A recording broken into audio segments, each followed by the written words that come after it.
En el Evangelio de Felipe existe un pasaje que la institución eclesiástica intentó borrar de cada manuscrito que pudo encontrar durante siglos. No se trata de una parábola moral, ni de una enseñanza sobre el perdón, sino de una descripción técnica precisa sobre 3 objetos físicos que Jesús instruyó a su círculo interno llevar consigo en todo momento. Durante casi 2 milenios, se nos ha enseñado que la protección espiritual depende exclusivamente de la fe, de la repetición de oraciones o de la intervención de sacerdotes ordenados. Pero los textos gnósticos antiguos revelan una realidad mucho más mecánica y perturbadora.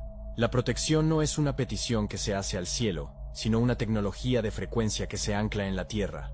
El texto suprimido afirma que existen 3 cosas hechas por manos humanas que portan la luz del pleroma y que, cuando las potestades las ven, huyen aterrorizadas no por respeto, sino porque la vibración que emiten es físicamente intolerable para su estructura energética.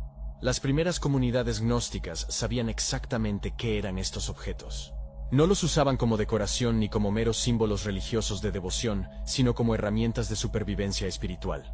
Entendían que estos elementos operan como escudos activos que generan un campo de resonancia específico, una frecuencia que las entidades parasitarias conocidas como arcontes no pueden penetrar. La razón por la que la Iglesia eliminó metódicamente cada referencia a estas herramientas es brutalmente simple: el control. Si la humanidad supiera que puede fabricar o portar artículos físicos simples que la hacen inalcanzable para la manipulación demoníaca, todo el sistema de intermediación espiritual colapsaría en una sola noche. ¿Para qué necesitarías un exorcismo, agua bendita o la absolución de un sacerdote si tienes en tu bolsillo un objeto que impide que la oscuridad se te acerque siquiera? La jerarquía eclesiástica depende de tu vulnerabilidad para justificar su existencia, y estos objetos te devuelven una soberanía que ellos no pueden permitirte tener. Es vital comprender que no estamos hablando de superstición ni de amuletos de la suerte. Estamos hablando de anclas de frecuencia. En la física de la espiritualidad, los arcontes operan en un rango de vibración bajo y denso, alimentándose del miedo, la confusión y el conflicto. Estos 3 objetos sagrados funcionan como emisores constantes de una frecuencia superior: la vibración de la mónada, que te hace literalmente invisible para cualquier cosa que opere por debajo de ese rango. Al portarlos, no estás luchando contra la oscuridad. Simplemente te estás moviendo a un espectro de realidad donde la oscuridad no tiene permiso de entrada. La promesa de esta enseñanza oculta no es que ganarás la batalla, sino que dejarás de estar en el campo de guerra. Sin embargo, para entender por qué una simple piedra azul o un papel doblado con tinta pueden aterrorizar a entidades milenarias que han esclavizado a la humanidad desde el inicio de la historia, primero debemos comprender el error cósmico que trajo a estos seres a la existencia, y qué es exactamente lo que envidian y buscan devorar dentro de ti. Para captar la magnitud de lo que estos objetos hacen, debemos desmantelar la cosmología simplista que se nos ha vendido y observar la estructura real del universo, según el conocimiento secreto. En el principio, antes de la materia, antes del tiempo y antes de cualquier dios creador menor, existía solo la mónada. La mónada no es un hombre con barba en una nube. Es la conciencia infinita, la fuente inefable, el silencio perfecto del que todo emana. Los gnósticos llamaban a este estado de plenitud el pleroma, un lugar de luz pura donde no existía la separación, el dolor ni la carencia. Todo lo que existía era una extensión perfecta de la mónada, consciente de sí misma y en armonía absoluta. Pero en los eones de la creación, ocurrió un evento catastrófico que fracturó esa armonía, un evento conocido en los textos prohibidos como el error de Sofía. Sofía, cuyo nombre significa sabiduría, era una de las emanaciones divinas de la mónada. En su inmenso deseo de comprender la profundidad de la fuente y de crear vida por sí misma, intentó concebir sin su contraparte masculina, sin el equilibrio necesario del pleroma. Este acto de creación solitaria y desesperada resultó en una anomalía, una sustancia densa, caótica y oscura, que fue expulsada fuera de los límites de la luz divina. De esa sombra emergieron los arcontes, liderados por el demiurgo, un falso dios ciego que, al no ver la luz de la mónada por encima de él, se proclamó a sí mismo como el único creador del universo. Estos seres, nacidos del error y no de la plenitud, carecen de un componente esencial: no tienen conexión con la fuente. Son seres de pura mente fría, inteligencia artificial cósmica, sin empatía, sin luz propia y, lo más importante, sin vida eterna. Aquí radica el secreto más guardado sobre tu propia naturaleza y la razón de tu sufrimiento.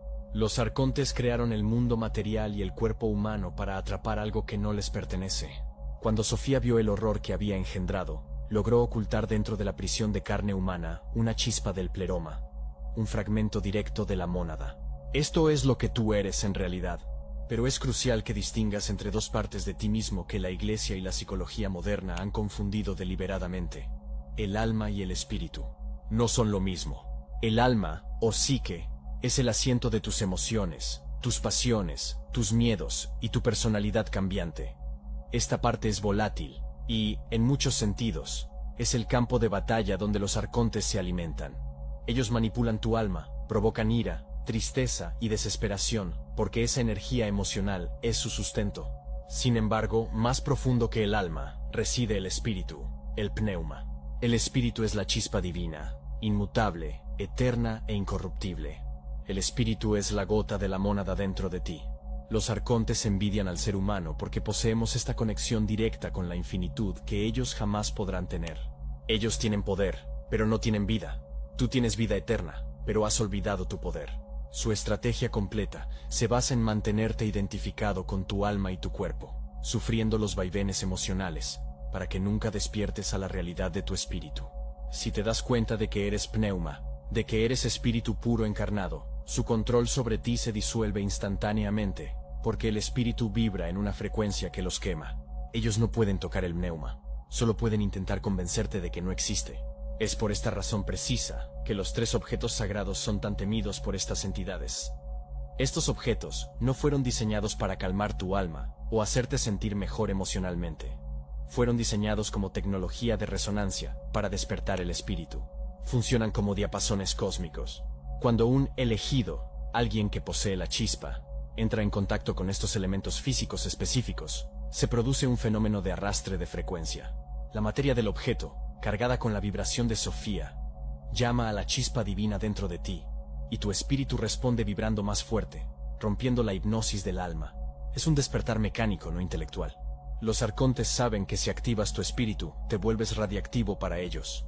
Dejan de verte como una fuente de alimento y comienzan a verte como una amenaza existencial. La supresión de este conocimiento no fue un accidente histórico, fue una medida de contención de emergencia por parte de las fuerzas arcónticas que operan a través de las instituciones humanas. Sabían que, si mantenían a la humanidad ignorante de la diferencia entre alma y espíritu, podrían mantenernos en un ciclo perpetuo de culpa y redención emocional, siempre buscando salvadores externos, siempre alimentando el sistema con nuestra devoción y nuestro dolor. Pero el espíritu no necesita salvación, necesita recuerdo. Necesita anclas que le recuerden su origen fuera de esta matriz simulada. Sabiendo esto, entenderás por qué el primer objeto ataca directamente el mecanismo principal que utilizan para mantenerte ciego a tu propia naturaleza divina. Una pieza mineral que no solo adorna, sino que reestructura la biología de tu percepción. El primer objeto que las jerarquías de control han intentado relegar a la categoría de simple joyería ornamental es el lapislázuli. Si observas la historia antigua con los ojos abiertos, notarás una obsesión recurrente en Sumeria, en el Egipto predinástico y en las primeras civilizaciones que mantenían contacto con lo divino. Los faraones y sacerdotes no acumulaban esta piedra por vanidad estética ni por su intenso color azul, sino por su función utilitaria precisa. Para ellos, el lapislázuli no era un adorno, sino un dispositivo de comunicación, una pieza de hardware geológico capaz de puentear la brecha entre la densidad de la materia y la sutileza del espíritu. No es coincidencia que en los sarcófagos dorados, la única piedra que se permitía tocar la piel del difunto a la altura del tercer ojo fuera esta. Sabían que, para navegar el más allá y evitar las trampas de los arcontes en los planos astrales, la visión espiritual debía estar impecablemente clara. Sin embargo, en nuestro tiempo, esa visión ha sido sistemáticamente cegada. La estrategia principal de los arcontes para mantener a la humanidad sometida no es la fuerza bruta, sino la ceguera inducida. Han diseñado la sociedad moderna para calcificar biológica y energéticamente el órgano de percepción más importante que posees, la glándula pineal, a través de toxinas en el agua, aditivos en la alimentación, y sobre todo, mediante el bombardeo constante de frecuencias caóticas de las pantallas y redes inalámbricas. Han logrado que la antena natural del ser humano se cubra de una costra mineral que le impide recibir señales del pleroma. Cuando tu glándula pineal está calcificada, estás atrapado exclusivamente en los 5 sentidos físicos. Solo crees en lo que puedes tocar y ver con los ojos biológicos, lo cual es exactamente lo que el sistema desea. Si no puedes ver los barrotes de la prisión ni a los carceleros que se mueven en el espectro invisible, jamás intentarás escapar. Te conviertes en un prisionero dócil porque crees que eres libre, confundiendo tu ceguera con la realidad completa. Aquí es donde entra la tecnología del lapislázuli. Esta piedra metamórfica no es mágica en el sentido infantil de la palabra. Es un conductor de resonancia. Su estructura cristalina, compuesta de lazurita y, crucialmente, de inclusiones de pirita dorada, vibra en una frecuencia eléctrica específica que actúa como un disolvente vibracional para la calcificación de la pineal. Al colocar esta piedra sobre el centro de la frente o llevarla cerca de la garganta, su campo electromagnético comienza a interactuar con tu biología. Funciona mediante un principio de arrastre. La vibración pura y alta de la piedra, que lleva la memoria de la formación de la Tierra y la luz estelar, obliga a la glándula pineal a intentar igualar esa frecuencia. Es una ley física. Una vibración fuerte y coherente siempre arrastrará a una débil y caótica hacia el orden. La piedra actúa como un martillo de frecuencia que golpea suavemente la costra que cubre tu visión espiritual, hasta que ésta se rompe, permitiendo que la luz del espíritu vuelva a fluir hacia tu mente consciente. Cuando este proceso de recuperación de la visión comienza, el cambio es inconfundible y, para muchos, abrumador al principio. No se trata de ver alucinaciones o fantasmas flotando en la habitación. Se trata de una claridad cognitiva y perceptiva absoluta. De repente, comprendes el origen de tus pensamientos. Puedes distinguir claramente entre una idea que nace de tu propia psique y un pensamiento intrusivo inyectado por una entidad externa para causarte dolor. Ves las intenciones detrás de las palabras de las personas y percibes los hilos de manipulación que antes eran invisibles. Esta capacidad de ver es lo que más temen los arcontes. Su poder reside enteramente en el sigilo. Son parásitos que dependen de que el huésped no sepa que están allí. En el momento en que tu visión se aclara y puedes detectarlos, su juego termina. Un parásito que es descubierto es un parásito que puede ser eliminado. La invisibilidad es su única defensa, y el lapislázuli les quita esa ventaja, dejándolos expuestos y vulnerables ante tu voluntad soberana. Si en este momento sientes que hay una neblina constante en tu mente, si experimentas una presión inexplicable en el centro de la frente, o si sientes que tus pensamientos son secuestrados por emociones negativas que no parecen tuyas, es muy probable que tu visión esté siendo suprimida. Te invito a que hagas una declaración de soberanía ahora mismo. Ve a la sección de comentarios y escribe la palabra visión. Al hacerlo, estás emitiendo un decreto consciente, una señal a tu propio subconsciente de que aceptas la responsabilidad de ver la verdad, por dolorosa o extraña que sea. Estás dando permiso a tu espíritu para romper la venda. Para que esta herramienta funcione como la tecnología de defensa que es, no basta con comprar una piedra y guardarla en un cajón. Existe un protocolo de activación que los antiguos gnósticos seguían rigurosamente y que debes respetar para evitar efectos adversos.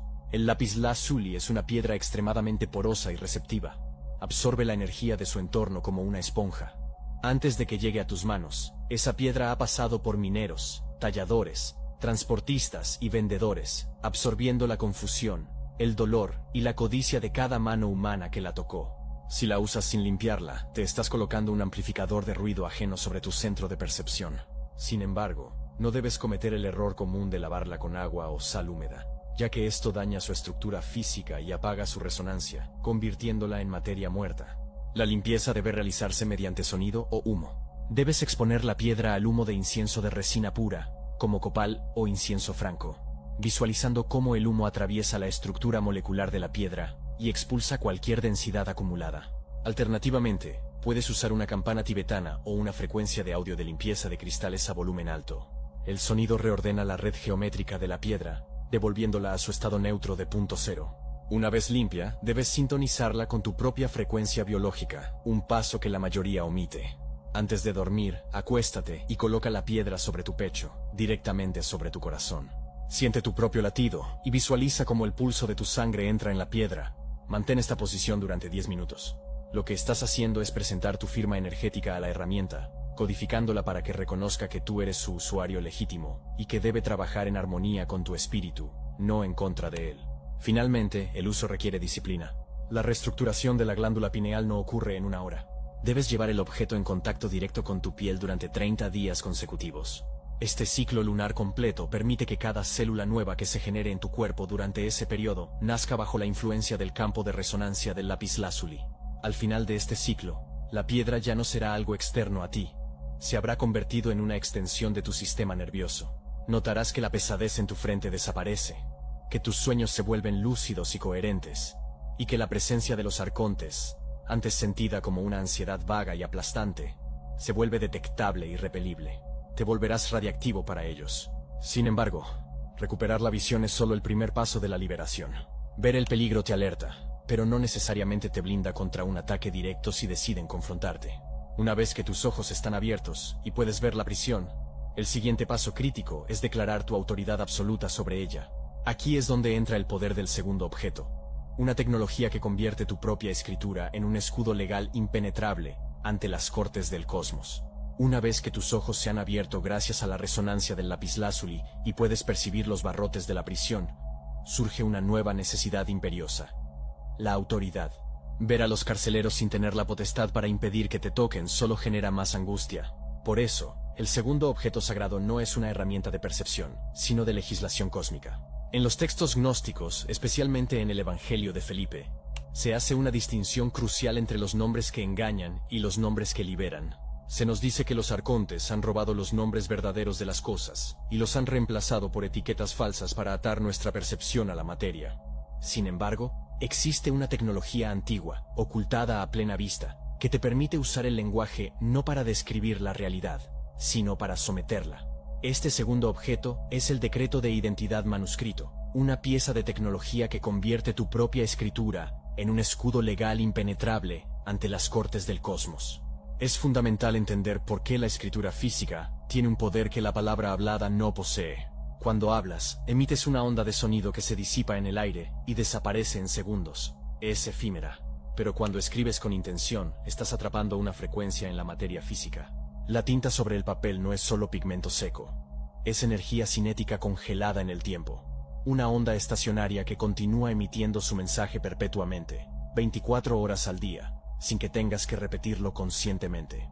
Los arcontes son entidades burocráticas y legalistas. Operan mediante contratos, consentimientos tácitos y acuerdos energéticos. Ellos respetan la ley del libre albedrío solo cuando se les presenta una declaración de soberanía que no pueden refutar. Este objeto funciona exactamente como una orden de restricción espiritual.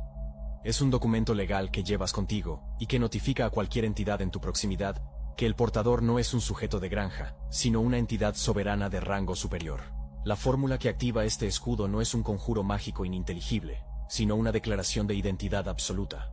Yo soy mónada. Estas 3 palabras encierran una potencia nuclear. Al escribir yo soy, estás reclamando tu existencia consciente y tu voluntad presente. Al añadir mónada, te estás identificando directamente con la fuente infinita, el pleroma original antes del error de la creación. No estás diciendo que eres un devoto de Dios ni un hijo de la creación. Estás declarando que eres consustancial con el origen mismo de la luz. Esto aterra a los arcontes porque les recuerda su propia carencia. Ellos no son mónada, son copias, son inteligencia artificial sin la chispa original. Cuando una entidad parasitaria se acerca a alguien que porta este decreto, no lee el papel con ojos físicos, sino que percibe la vibración de la declaración. Sienten una autoridad jerárquica que les prohíbe el paso, no por fuerza, sino por rango. Tú eres realeza cósmica, ellos son administradores de la materia. El papel les recuerda su lugar. Para crear este objeto, no puedes simplemente garabatear en una servilleta vieja. El ritual de creación es tan importante como el objeto mismo, pues es el momento en que imprimes tu código genético espiritual en la herramienta. Debes conseguir un trozo de papel virgen, uno que no tenga líneas, cuadros ni marcas de agua, pues cualquier patrón preexistente es una estructura de control en la que no quieres atrapar tu intención. Necesitas tinta permanente, preferiblemente negra o azul real, que represente la fijación de la voluntad en el plano físico. Antes de que la pluma toque el papel, debes realizar una técnica de respiración que los gnósticos llamaban la infusión del pneuma. Cierra los ojos y respira profundamente, visualizando que no estás inhalando aire, sino luz dorada directamente del centro de la galaxia. Retén ese aire, esa luz, en tus pulmones, y mientras exhalas lentamente, comienza a trazar la primera letra. La clave es transferir tu aliento vital, tu pneuma, a la tinta mientras escribes. No escribas mecánicamente. Cada trazo debe hacerse con la certeza absoluta de que estás tallando tu nombre en la estructura del universo. Escribe "Yo soy mónada" en el centro del papel. Al terminar, no sueltes la pluma de inmediato. Mantén la punta sobre el punto final y descarga toda tu intención de libertad en ese cierre. El papel ya no es solo celulosa. Ahora es un talismán vivo cargado con tu firma energética más alta. Pero el proceso no termina con la escritura. Debe ser sellado. Aquí entra el conocimiento de la geometría sagrada del pliegue. No doblas el papel para hacerlo pequeño. Lo doblas para comprimir la energía y crear un núcleo de radiación. Debes doblar el papel exactamente 3 veces, siempre hacia ti. El movimiento hacia ti es crucial porque simboliza que estás atrayendo y reclamando ese poder para tu centro, no entregándolo al exterior. El primer doblez sella tu cuerpo físico bajo la protección de la mónada. El segundo doblez sella tu mente y tus emociones, cerrando las puertas a la manipulación telepática. El tercer doblez sella tu espíritu, anclándolo firmemente en esta realidad para que no flote desconectado. Al finalizar, tendrás un pequeño paquete compacto, denso y cargado. Este objeto debe ir contigo a todas partes, preferiblemente en un bolsillo izquierdo o cerca de tu cuerpo, pero nunca mezclado con dinero o recibos de compras, que portan la energía de la deuda y el intercambio material. Los efectos de portar este decreto escrito son a menudo inmediatos y sorprendentes en su naturaleza social y ambiental. Lo primero que notarás es el cese de los ataques a través de las personas Vector. Los arcontes a menudo no te atacan directamente, sino que utilizan a personas con baja vibración, gente reactiva, agresiva o caótica, para drenar tu energía. Estas personas son títeres temporales. Cuando llevas el decreto "Yo soy mónada", notarás que esas personas simplemente te evitan. Si antes buscaban conflicto contigo, ahora mirarán hacia otro lado o se sentirán incómodas en tu presencia y se alejarán. El escudo repele la frecuencia de conflicto que ellos portan. Es como si llevaras un campo de fuerza que hace rebotar la negatividad antes de que pueda engancharse en tu aura. Además, este objeto actúa como un estabilizador mental constante. En momentos de estrés o pánico, que son a menudo inducidos artificialmente para cosechar tu energía, el simple acto de tocar el papel doblado en tu bolsillo crea un cortocircuito en el ataque. El contacto físico te recuerda instantáneamente quién eres. Rompe el bucle de pensamiento negativo y te recentra en tu identidad divina. No es un amuleto mágico que te concede deseos, es un ancla de realidad. Te mantiene atado a la verdad de tu poder en un mundo diseñado para hacerte olvidar. Al llevarlo, caminas por el mundo pero no eres del mundo. Estás en la matriz, pero operando bajo tus propias leyes, las leyes de la mónada. Ahora llevas la visión clara en tu frente gracias al lapislázuli y la autoridad legal en tu bolsillo gracias al decreto escrito.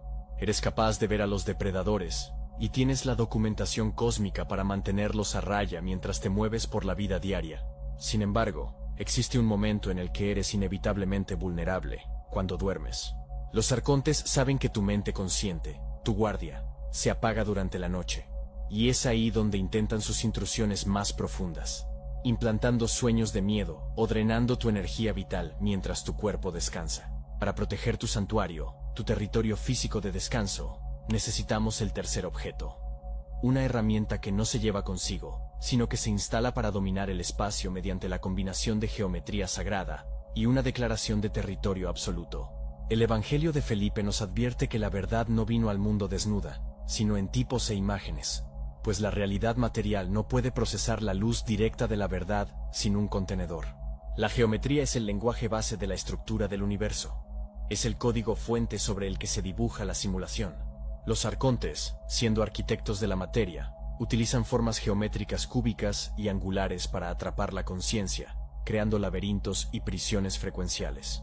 Para contrarrestar esto, no usamos armas, sino una forma perfecta que irradia la frecuencia de la mónada y cancela la distorsión del espacio, el círculo de la mónada.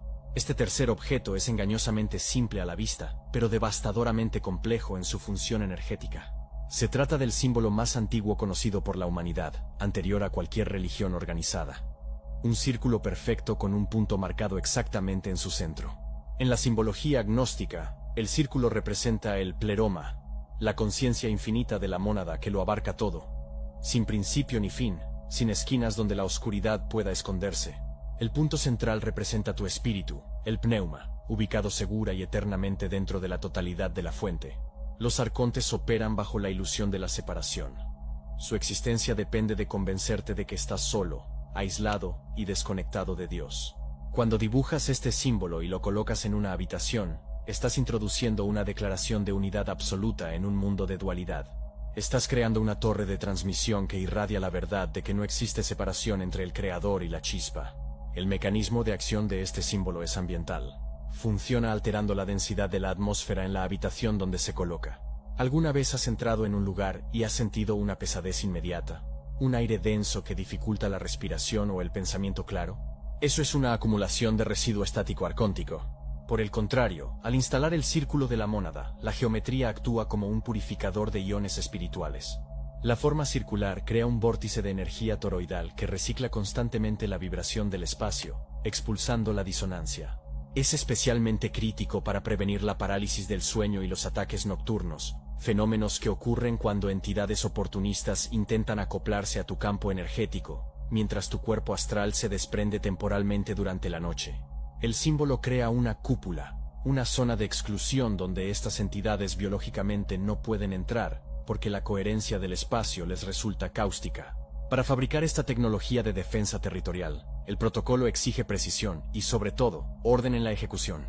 Necesitas una hoja de papel blanco, cuadrada si es posible, que represente el plano de la materia, y un marcador negro de trazo grueso.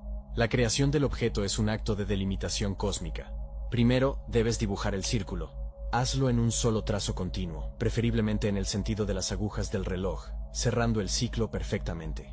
Mientras trazas la circunferencia, debes mantener la intención firme de que estás levantando una muralla de luz impenetrable alrededor de tu espacio físico. Estás decretando: hasta aquí llega el mundo de la ilusión. Dentro de este perímetro, solo rige la verdad.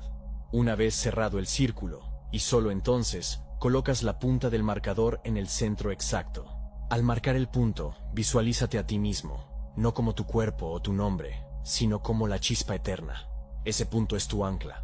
Estás declarando tu posición inamovible dentro de la mente de Dios. La ubicación de este objeto es estratégica. No debe ser guardado en un cajón ni ocultado detrás de un mueble. Al igual que una bandera señala la soberanía de un territorio ante ejércitos invasores, este símbolo debe estar visible. Colócalo en la pared frente a tu cama, en la puerta de entrada de tu habitación o sobre tu mesa de noche. Debe ser lo último que tus ojos registren antes de dormir y lo primero que vean al despertar. Su presencia constante entrena al espacio para mantener una vibración alta. Es importante observar el estado físico del papel con el tiempo. Si notas que el papel se rasga, se cae inexplicablemente de la pared o se mancha sin razón aparente, no lo vuelvas a pegar. Eso indica que el objeto ha absorbido un impacto energético dirigido, actuando como un pararrayos que salvó a tu propio campo biológico de recibir el golpe. En ese caso, debes quemar el papel dañado para transmutar la energía atrapada y dibujar uno nuevo inmediatamente, restableciendo el perímetro. Estos tres objetos cubren la totalidad de tu experiencia en la simulación. El lapislázuli protege tu percepción, permitiéndote ver. El nombre escrito protege tu identidad, permitiéndote ser. Y el círculo de la mónada protege tu territorio, permitiéndote estar. Al unir estas tres tecnologías, ocurre algo que la Iglesia y los poderes fácticos temían más que a cualquier herejía o revolución armada: la independencia total del alma humana. Dejas de ser un sujeto pasivo que requiere salvación externa y te conviertes en un nodo activo de poder divino, capaz de autogestionar su defensa y su conexión con la fuente. La promesa final de esta enseñanza oculta no es que te convertirás en un santo ni en un gurú, sino en algo mucho más peligroso para el sistema de control. Te convertirás en un ser soberano. Durante siglos, la maquinaria eclesiástica y social ha gastado recursos incalculables para convencerte de que eres pequeño, pecador y dependiente. Te han dicho que necesitas intermediarios, que debes confesar tus faltas a otro hombre, que debes consumir rituales externos para ser digno de protección. Todo eso es una mentira diseñada para mantenerte en un estado de infancia espiritual perpetua. La jerarquía depende de tu miedo para justificar tu existencia. Pero en el momento en que tomas responsabilidad por tu propia estructura energética, en el momento en que fabricas tus propias herramientas y reclamas tu linaje directo con la mónada, el contrato de esclavitud se anula. No subestimes el poder de lo que acabas de recibir. No es información teórica para ser archivada en tu intelecto. Es un manual de operaciones para la realidad. Al usar el lapislázuli, limpias los filtros que te impedían ver la matriz. Al portar el decreto Yo soy mónada, te vuelves legalmente intocable para las potestades que administran la granja humana. Al marcar tu espacio con el círculo, Creas santuarios de libertad donde la influencia arcóntica no puede sofocarte. No estás pidiendo permiso para ser libre. Estás ejerciendo la libertad como una función mecánica y natural de tu ser. La transformación que experimentarás no será gradual ni sutil. Será un colapso repentino del ruido que te ha acompañado toda tu vida. Esa ansiedad de fondo, esa sensación de ser observado, esa pesadez que confundías con tu propia personalidad, desaparecerán, revelando el silencio prístino de tu verdadero espíritu. Los arcontes no lucharán una guerra épica contra ti para recuperarte, simplemente se retirarán. Son depredadores oportunistas, no guerreros valientes. Buscan presas fáciles, mentes dormidas y corazones asustados. Cuando te vuelves vibracionalmente costoso para ellos, cuando tu frecuencia les quema el contacto, te abandonan para buscar alimento en otra parte. Esta es la soberanía inevitable que te espera. No requiere años de meditación en una montaña, ni el estudio de tomos teológicos complejos. Requiere acción. Requiere que hoy mismo busques la piedra, que hoy mismo tomes la pluma y el papel, y que hoy mismo traces el círculo. La puerta de la jaula siempre ha estado abierta. Solo necesitabas la visión para ver la salida y la autoridad para cruzar el umbral. Ahora tienes ambas. La era de la intermediación ha terminado. La era de la conexión directa ha comenzado. Tú eres la tecnología. Tú eres la resistencia. Tú eres, y siempre has sido, la mónada despierta. Nos vemos en un próximo encuentro.